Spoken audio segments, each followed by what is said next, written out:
Snorkeling in the Strait of Hormuz? That's quite a title.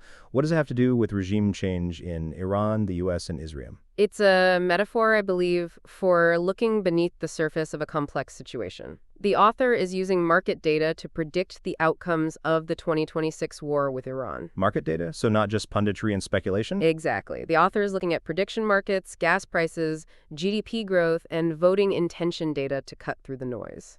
So what surprising insights did they find beneath the surface? Let's start with Iran.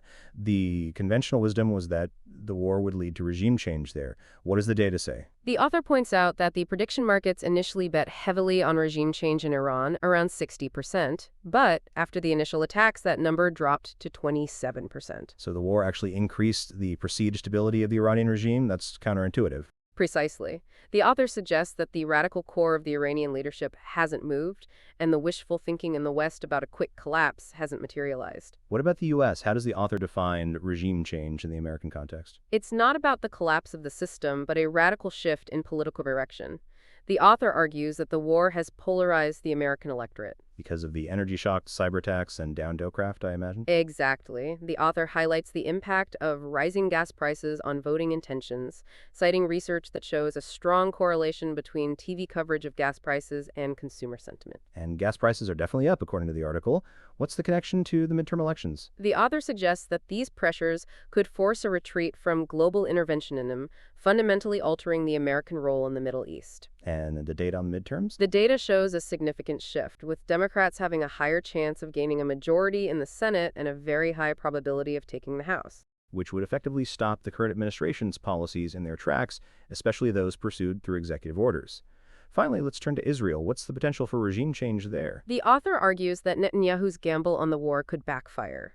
If the war doesn't lead to a stable post-conflict environment in Iran, it could trigger a legitimacy crisis. Because the immense cost of the war wouldn't be justified? Exactly. And the author notes the friction between Trump's desire for a quick ending and Netanyahu's more maximalist war aims. And the prediction markets reflect this uncertainty? Yes, the chance of Netanyahu returning as prime minister has decreased significantly since the start of the war.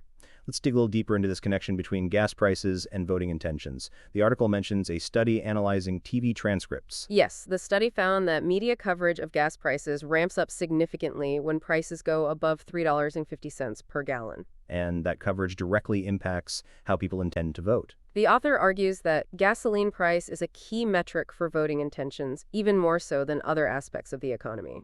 Why gasoline in particular? It's a highly visible and frequently purchased item. It also serves as a proxy for general price movements, as other prices tend to follow with a lag. So rising gas prices are a major political liability.